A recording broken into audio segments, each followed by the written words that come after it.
Our guest tonight, I am excited to have on. Our guest tonight is Aaron Cadieux. Aaron is an award-winning documentary filmmaker from Massachusetts. In 2003, he produced and directed a 30-minute documentary titled Inside the Bridgewater Triangle. The experience inspired him to someday produce and direct a feature-length documentary on the same subject.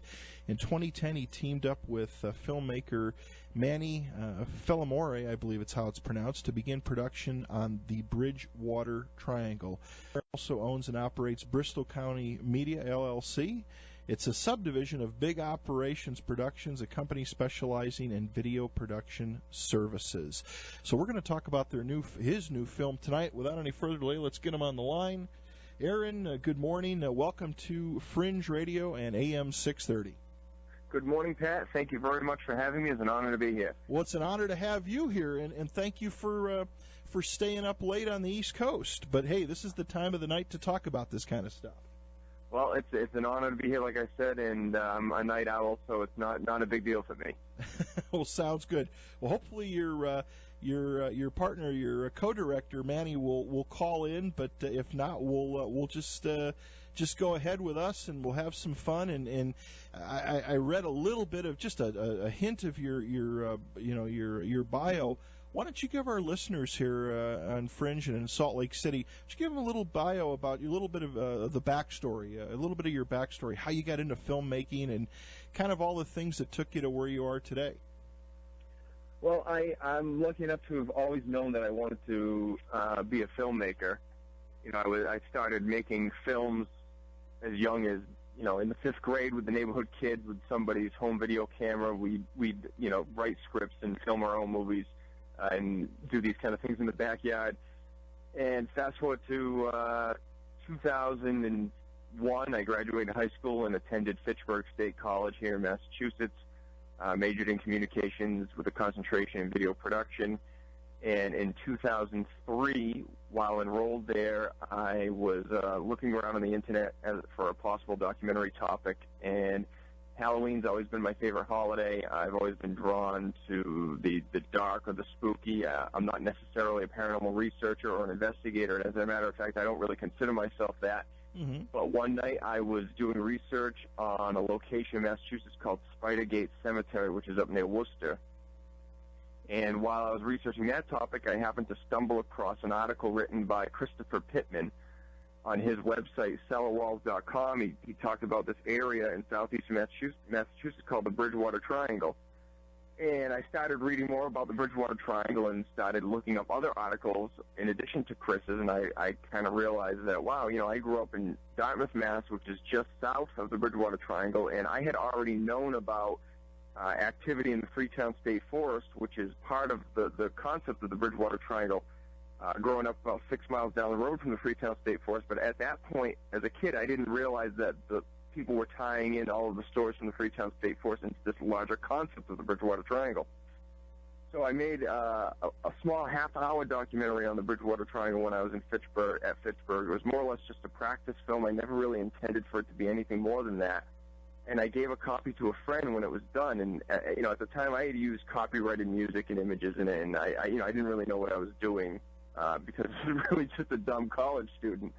And he gave a copy to a friend who gave it to a copy of a friend, gave a copy to a friend, and before I knew it, I was getting requests on a weekly basis for copies of the film. And I couldn't sell it, so I might give somebody a copy if I was a close friend of theirs. But in the back of my mind, I always said, there's a real big interest in this subject, and if I was ever out on my own, more established in the business, maybe I would do a feature-length documentary on the Bridgewater Triangle.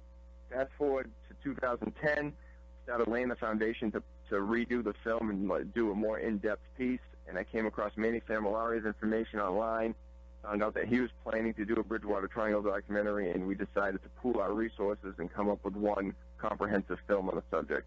So that's the long story of how the film came to be and how I got interested in the subject matter. Well, I'll tell you, I've had a lot of different filmmakers on the program, and we've kind of in the past, just as of recent, I should say, not in the past, but as of recent, have been bringing more and more on. My hat's off to you guys because I'll tell you, it's a lot of work. It's long, tiring work. The research is tough. I had just a little slight hand in being involved with a little bit of filmmaking. I wasn't involved with it, but I was around it for a little bit. And you really have to have a passion to do what you do. There's nothing simple about it. Well, that's exactly right. And the smaller your budget, the bigger your passion has to be, because the smaller your budget, the more hats you have to wear. And this was essentially a three-man crew. I mean, we had a little help here and there along the way, but the film itself was actually produced by three guys, all wearing a lot of hats, and all doing this in addition to working full-time jobs and having a life. And I do video production to pay the bills. I do documentary filmmaking as a creative outlet, but that usually doesn't pay the bills. So I'm doing, commercials, corporate videos, regular things like that. So I had to make sure that all of those clients were satisfied. And then in my spare time, in addition to, having a 1-year-old daughter and being married and having a home and everything, that's when I would work on this project. So, it took 3 years to complete the film. Because we were working on it in our spare time, and the actual edit process, we started editing the film in January 2013. We finished in October, about 2 weeks before the premiere. So it was just an obsession, and it continues to be that as we ride this wave of the modest success that we've had. Unbelievable. Yeah, it's again, I know, and again, my hat's off to you. It is so much work, and again, so much dedication, and like you said, you're kind of the filmer, the editor. I did a little bit of film editing, and I think a lot of people don't realize that unless you have the right type of equipment to do the rendering and stuff like that. I mean, I've edited up a few little video clips for YouTube and stuff like that on just what I think is a halfway decent laptop that can take literally hours just to render a little bit of movie time. You need the right equipment, and again, it's interesting. It's a lot of work, and it's a passion. The Bridgewater Triangle. I've heard this term before. I've read some of the stories. When Aaron did this all kind of, I mean, when did this area, when did these things start happening? About how many years ago did people start to realize that there's an area here that a lot of strangeness has taken place? Has this been going on for a long time? Well, I mean, I'll preface everything that I say tonight with the fact that I am a major skeptic when it comes to any of this stuff. Okay. I find it to be a fascinating topic, and that's part of the reason why I did this documentary. And so, that being said, there have been reports of odd occurrences in this 200-square-mile region in southeastern Massachusetts going far as back as the colonial days. The region has a lot of tie-in with Native American legend, Native American folklore, and the history of the Native American population and the settlers. But in terms of the official name of the Bridgewater Triangle, it came about in the late 1970s. World-renowned cryptozoologist Loren Coleman had moved from California to Massachusetts in 1975, and he moved to Boston.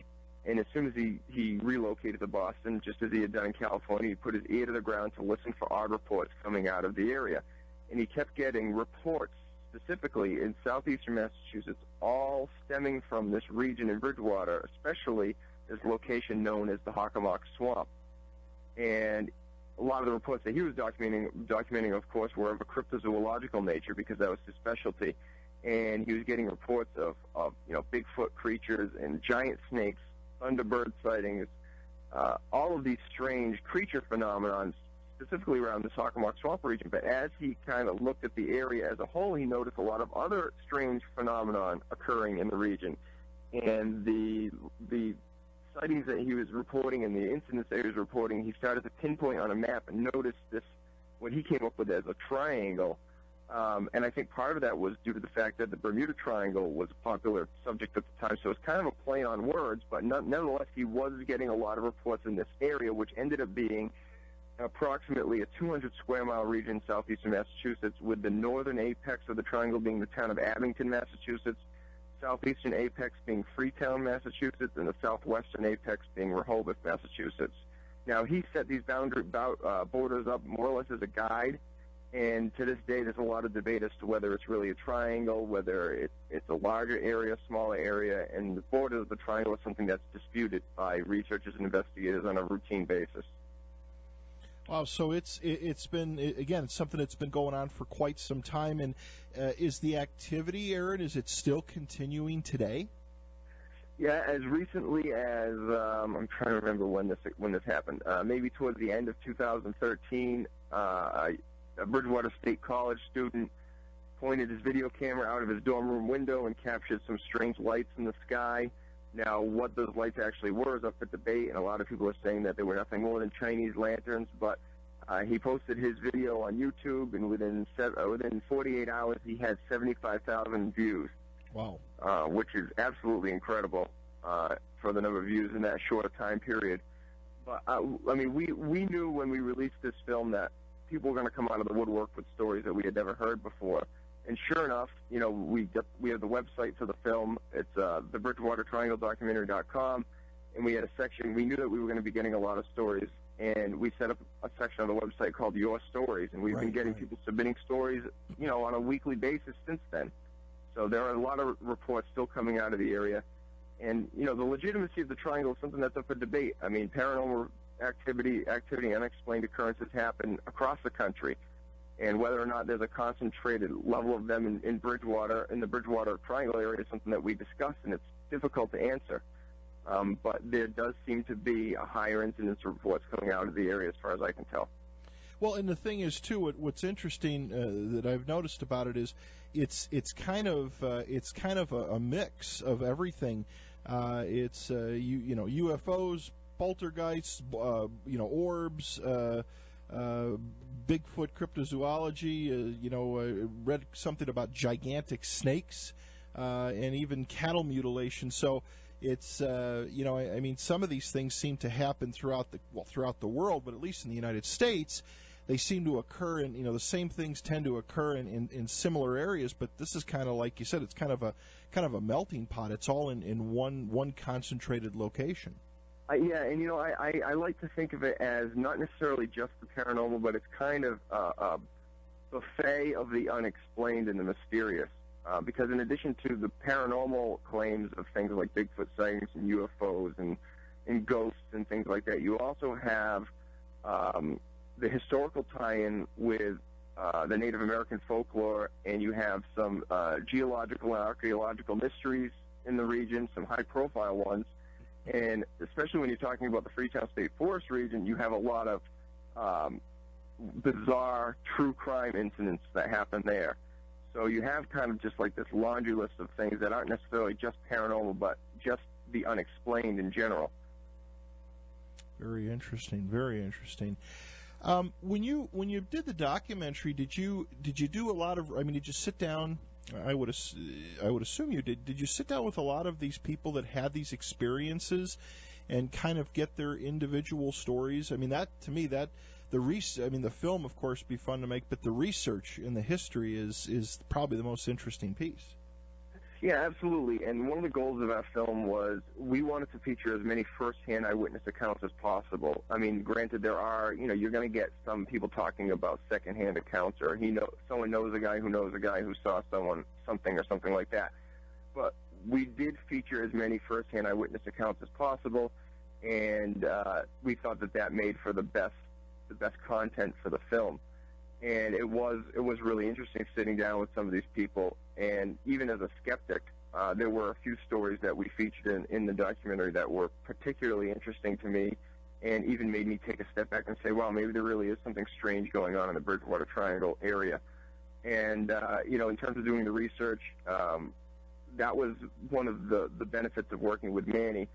We both brought different things to the table with this project, and Manny had known about the Bridgewater Triangle since he was a kid, and he actually had known about the concept of the Bridgewater Triangle long before I had. You know, like I had said in the beginning of the show, I had known about the Freetown State Forest, but not necessarily the whole concept of the Bridgewater Triangle, and Manny had spent hours in microfilm rooms at various libraries going through old newspaper articles, and he had done a lot of the prior research. So when we started working together, he had a lot of resources at his disposal and different people that he wanted us to talk to and brought into the film. and we kind of combined that with some of the contacts that I had made doing the small short film that I had done in college. So, and then I had brought the fact that I was running my own video production company to the table, so we were able to do everything in-house and didn't have to outsource many aspects of the production to outsiders. So we were able to, keep the budget in line, keep costs in line, and keep full creative control over what we were doing. So it just kind of, with both of all the resources that we both brought to the table, it made for a good combination. Without a doubt, to put something together that would kind of explain things. In your notes, I also did load up some of the files if we want to play some of those too. Absolutely, sure. But maybe we just kind of go through some of the things. Bill Russo, now he had a creature sighting of some sort. He saw something.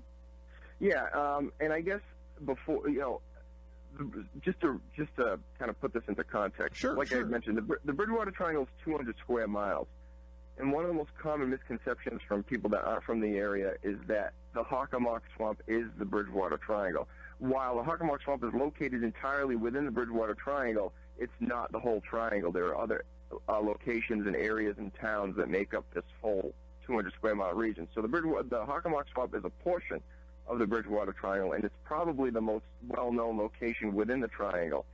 So just with that being said, Bill Russo is a former resident of a town called Raynham, which is located. A lot of Raynham is actually made up of the Hockomock Swamp, and Bill Russo's home is actually just south of the Hockomock Swamp. And back in the early '90s, he was working the midnight shift at a location not far from his home. And when he would get home from work every night, he would take his dog for a walk in the neighborhood. And one particular evening, he decided to take his dog for a walk on a different route than what he usually took. And he was out walking his dog, and it was probably midnight, 1 o'clock in the morning, and he started hearing this sound as he approached this street lamp. It was the best way I can describe it. It was the creature. He heard a sound that sounded like something going "Iwachu, Iwachu, tear, tear." Iwachu, with a really high-pitched tone to it. And he didn't know where the sound was coming from, but as he got closer to the street lamp, his dog started shaking uncontrollably and getting very nervous. And suddenly, this 3 to 4 foot tall, hair-covered creature walked out from the woods and beneath the street lamp, which was basically the only source of light at that moment. And he was basically paralyzed with fear, both him and his 150-pound German Shepherd. And this creature continued to try to communicate with him with that same Iwachu, Iwachu, Kier, Kier. And it was at that point beckoning him to come closer. And Bill spent some time trying to communicate back with it, trying to say, he thought maybe it was a child that was lost.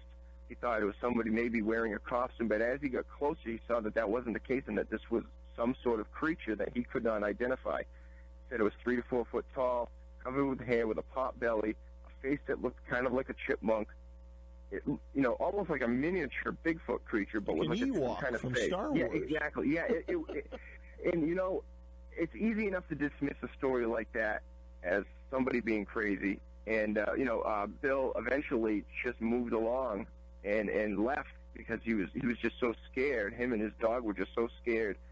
And he just didn't have the courage to go walk right up to this creature. He got within 20 feet of it and couldn't go any closer. He was paralyzed with fear, and they eventually turned and went on their way. But when you listen to Bill Russo's account in the film, he just comes across as so genuine and so convincing in what he saw. I have a hard time not giving him any kind of credit for what he saw. I firmly believe, even as a skeptic, that he saw something strange out there that night.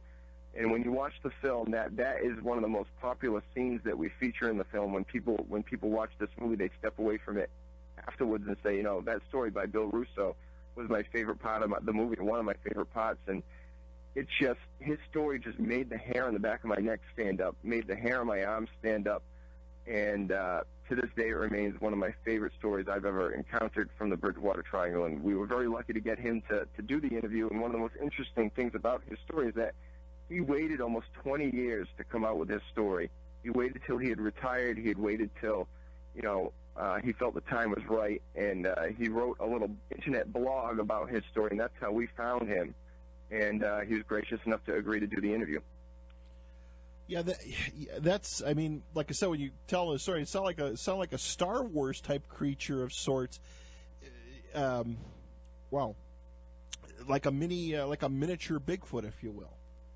Yeah. Well, what's interesting with his story is one of the legends that comes out of the Bridgewater Triangle, or one of the stories, is, and now this is a legend of a creature called a Pukwudgie.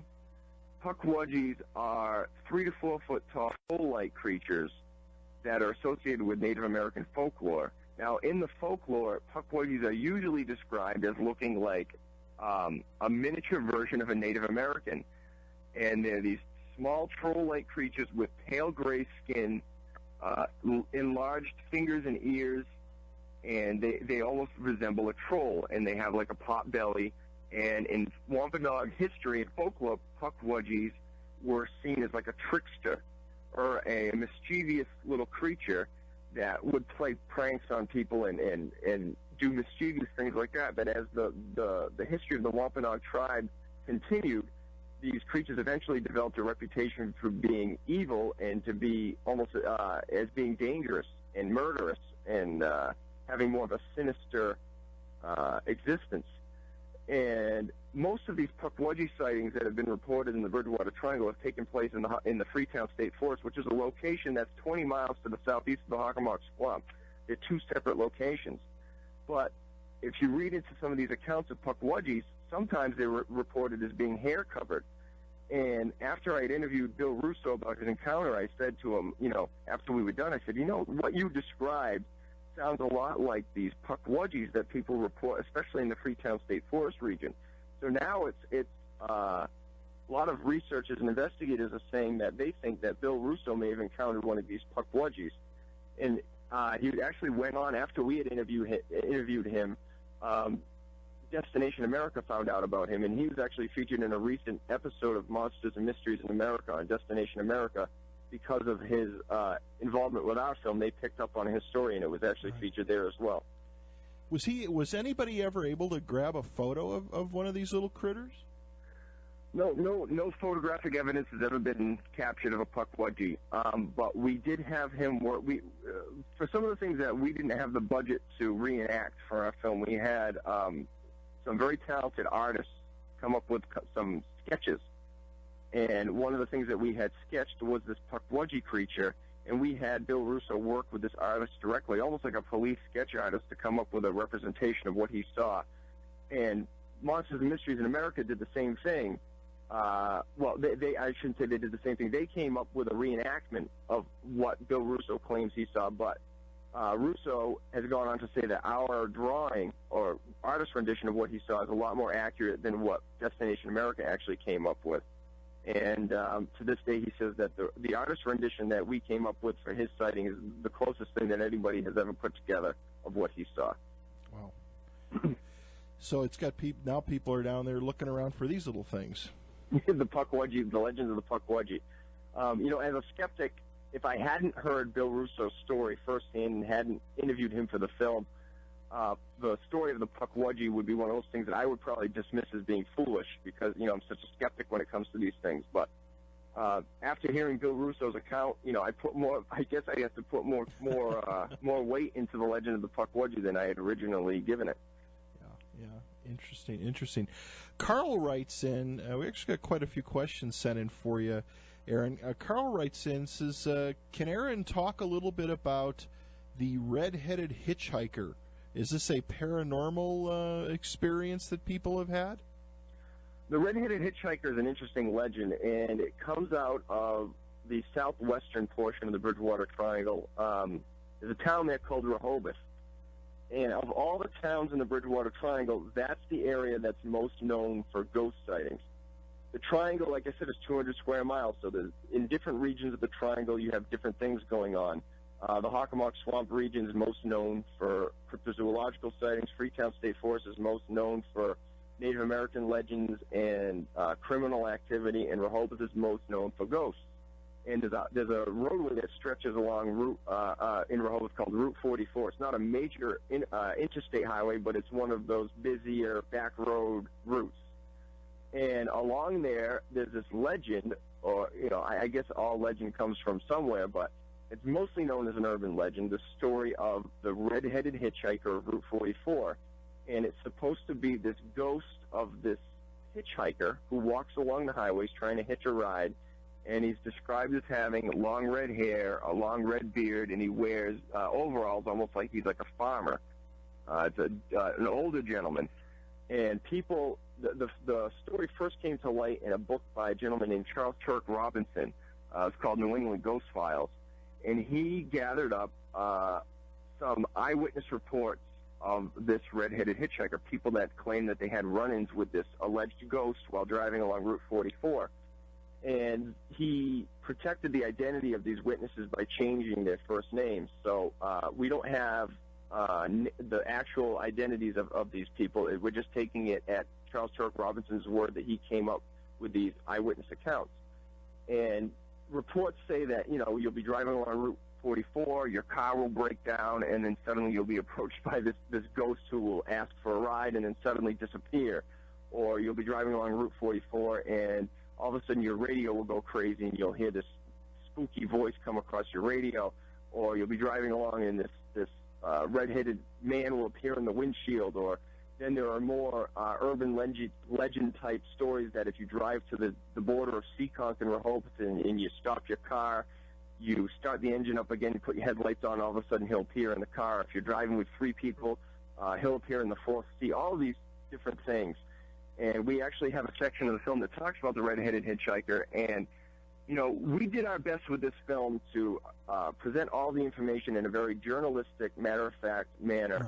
Right. And all the language that we use, because, we wrote everything that you hear from the off-screen narrator. We use a lot of language like allegedly, reportedly. And then we let the eyewitnesses tell their stories, or we let the experts that we feature in the film give their testimonial. So, as far as we're concerned, it's up to the viewer to make determinations of whether they think there's any legitimacy to any of the things that we're talking about. And the red-headed hitchhiker is one of those things where I tend to lend it more to being urban legend than being actual fact. And we kind of present it that way in the film as, this is probably just urban legend, but here's the story that comes out of the region. And, it's a fun story nevertheless, and it's one of those things that just ties into the overall lore of the Bridgewater Triangle. Well, it sounds like from the little bit that I've read to do a little research on this subject. Again, there have just been so many different cases, and the paranormal cases. And hopefully we talk to some more of these tonight about an angry truck driver. I came across that terrorizes people. Some sort of a demon, a prison demon. But I mean, there's quite a few different people that reference the. I mean, it's not like it's a one or two people. Many people have written it, and you can tell just by their descriptions that multiple people have seen something or experienced something. Yeah, I mean, you mentioned the legend of the Mad Trucker, or the reports of the ghosts of the Mad Trucker. That's a similar story to the red-headed hitchhiker, but that centers around the Freetown State Forest and a road that goes through there called Copacut Road. Now, the roads to the Freetown State Forest are dirt roads. They're not well maintained. They're difficult to traverse, but a lot of people will go four-wheeling through there with ATVs or Jeeps and things of that nature. And one of the stories that comes out of there is you're driving along the roads you're driving along Copacut Road, and this truck with this large truck with those yellow lights across the roof and headlights will come up behind you, flashing its lights, beeping the horn, and run you off the road. But when it appears behind you, it basically comes out of nowhere, like it appears out of the darkness. All right, everybody, welcome back to the Fringe Radio Show. Aaron, it's an honor to have you here tonight, my friend, and talking about all your work. It's an honor to be here. It's a lot of fun. And for our listeners, if you want to go check it out, you can go to the BridgewaterTriangleDocumentary.com. An amazing film. The website has got so much information. Before the break, and it was a long break, sorry, the computer reran a commercial once, not sure why. We were talking about the Mad Trucker of Copious or Copacut Road, I think, is what would. Copacut Road, yeah. And talking about people on ATVs and seeing this truck. You want to go ahead and pick back up again with that? Yeah, just to make a long story short, one of the legends that comes out of the Freetown State Forest is this legend of this trucker that you'll be driving along the dirt roads there, and all of a sudden he'll appear out of the darkness behind you, flashing his headlights and beeping his horn, and eventually he runs you off the road and then disappears into the night. And it's one of those stories that it's difficult to find a first-hand eyewitness for, very similar to the legend of the Mad Trucker. I mean, a legend of the red-headed hitchhiker. It's always, it's always like my best friend's cousin's roommate's sister saw it, and it's very difficult to find a first-hand eyewitness. But nevertheless, it's one of those urban legends, or some people may say it's a true story. We don't have any direct eyewitnesses to corroborate that story, but it's one of the legends that comes out of this Bridgewater Triangle area. Interesting, very interesting. What other paranormal type things happen in there? I mean, some of the other unique stories that happened. Well, even though the triangle is kind of broken up by location, each location being an area that's specific to usually a certain phenomenon, UFOs have been reported in the Bridgewater Triangle area throughout the whole 200-square-mile region. And the UFO sightings go back as early as 1760. You read a lot of references to this mysterious event in 1760 involving a sphere of fire appearing in the sky. Now, whether that was a meteor or a comet, we don't really know. There's not much information on it other than that one brief mention, and I'm actually not sure of the source of that original story, but I've seen it reprinted in multiple publications and referenced a few times. The next most well-known UFO occurrence in the Bridgewater Triangle occurred in 1908. It involved it's pretty interesting, it involved two carriage-riding undertakers who reported seeing this strange light in the sky on Halloween night in 1908. And they described this mysterious floating lantern that was moving in ways that was uncommon to anything known at the time. This happened in the skies above Bridgewater. And then fast forward to the 20th century, you had a rash of UFO sightings in the area. In the 1970s in particular, there were a lot of reports of strange craft being seen in the skies.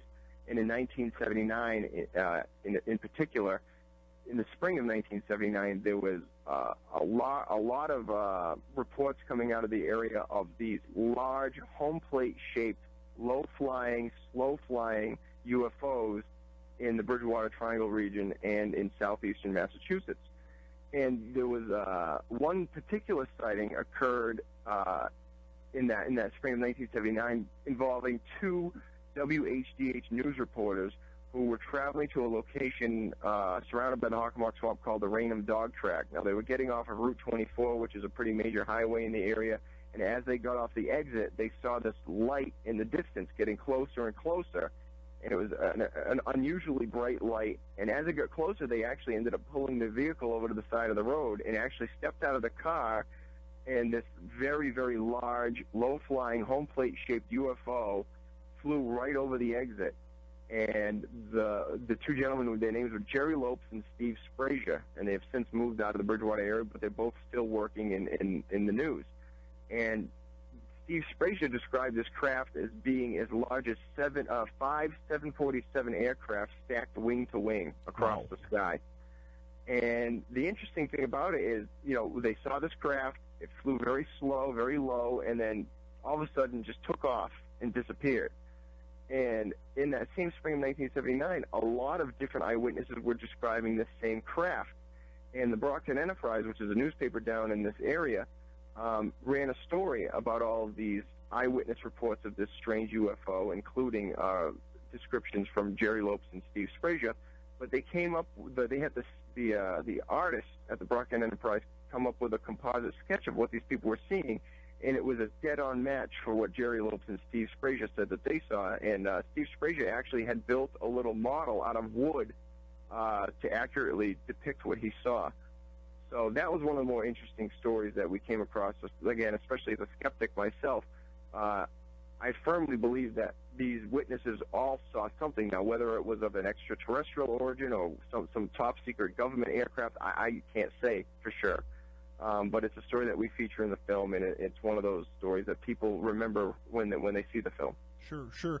What about, we talk about, Bridgewater Triangle right away. I'm sure a lot of people just, they compare that to like the Bermuda Triangle. Any instances, Aaron, of people or aircraft, planes, boats, what have you, that have gone missing, that have disappeared in there? No, it's unlike the Bermuda Triangle. The Bridgewater Triangle is not a place that's known for disappearances very much. Okay. It's more of a triangle that puts things out rather than taking things in, if that makes any sense. There are some reports of mysterious disappearances in, the Hockomock Swamp and maybe some in the Freetown State Forest, but the overwhelming majority of the stories that come out of the area are of people seeing things that have emerged. So it's not like the Bermuda Triangle in terms of disappearances. There's not as many of those type of stories. Gotcha. The other, let's see, Carl sent another question in. This is back to the paranormal again, Aaron. Sure. The prison, I mentioned that before, too, right before the break. The prison demon. We actually, one of the things that we actually don't talk about in the film is there's a couple of locations in the Bridgewater Triangle. One of them is, I'm not sure which legend he's referring, but there's a location that was a former mental institution called Taunton State Hospital. Okay. That was in the Bridgewater Triangle. It had a lot of stories attached to it, and there's also a Bridgewater State Correctional Facility, which is a hospital for the criminally insane. And both of those locations had a lot of legends coming out of them, just like any other old, those old insane asylums and, state prisons and things like that all have a lot of stories tied to them. And, one of the sad parts about this film is that there's so many stories that come out of the Bridgewater Triangle that it was impossible to cover everything. And that was one of the areas that we were unfortunately weren't able to cover in the film. And I'm not actually familiar with the story of the prison demon. Okay, gotcha. Yeah, something about, again, a long email, something about the prison, just can sort of research on it. A lot of the listeners, of course, even in Inception, they were talking about the UFOs. Those, without a doubt, are, have the most interest. A lot of sightings. Any news of any reports of abduction scenarios taking place? Actually, yeah, it's funny that you mentioned that. I'm gonna not remember the names because I'm trying to remember the names. But on that same episode of Monsters and Mysteries that was just featured on Destination America, they covered Bill Russo's creature sighting, but they also did a section on Bridgewater Triangle UFOs, and they had a story of these sisters. Their names escaped me at the time. They were telling stories of being abducted by aliens in the Bridgewater Triangle and being subjected to. Now, this is, as a skeptic, I take this with a grain of salt, but nevertheless, they claim that they were being subjected to these test alien breeding programs where the aliens were trying to breed with them on a regular basis, and they were being abducted on a regular basis. And then a gentleman named Matt Moniz was also interviewed in that episode, and he was actually featured in our documentary as well towards the end of the film, not about any UFO-related activity, which is interesting because once I saw this episode of this Monsters Mysteries episode, I had no idea that he had extraterrestrial encounter, but he claimed that he was also abducted by aliens, and that in one of his abductions he actually met these sisters that were also being abducted by the same craft and being subjected to these tests.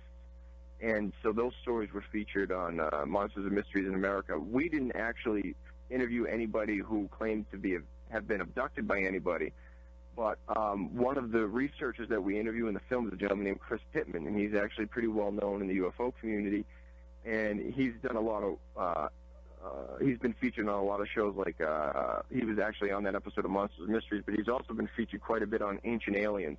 Mm-hmm. And he's done a lot of UFO research in the Bridgewater Triangle, and he's interviewed a lot of witnesses that claim that they were abducted, and he does a lot of that hypnosis regression therapy to get people to talk about their encounters and whatnot. So we interviewed him in the film, but we didn't feature any abduction witnesses, victims, or anything like that. Interesting. For the listeners out there, if we've got to take an NBC News break, Aaron, can we keep you around for the other side, for a go around on the other side of the news? Yeah, absolutely. They'll talk about a strange event that happened while shooting. Definitely that. And then you sent me some audio clips. We'd like to play those as well. Sure. Why don't you give our listeners, if they want to watch the film, tell them how they go about doing that? Yeah, if you don't live in the area, the best way to see the film right now is on demand through our website. If you go to our website, thebridgewatertriangledocumentary.com, right on the main page is a link to watch the film on demand. For $5.99, you'll get a 24-hour rental of the film, and you can watch it in the comfort of your own home on your computer or smart TV or whatever device you choose. And it's a full 1080p high-definition upload of the film, so it's a good way to enjoy it. Now, has that been shown in theaters in the area there? Yeah, we've been showing it at a number of venues down here. We premiered it on October 20th, 2013 at the University of Massachusetts, Dartmouth, to a sold-out crowd of 750 people. And we've shown it probably close to 20 times down here. The majority of those shows have been sellouts. And we're now offering it on demand, and we're hoping to come out with the DVD and Blu-ray in summer of 2014. So in the coming months, we'll release the DVD, and we hope to feature that at a number of Paracon events and horror festivals and things like that. And we are submitted to a number of film festivals as well. Gotcha.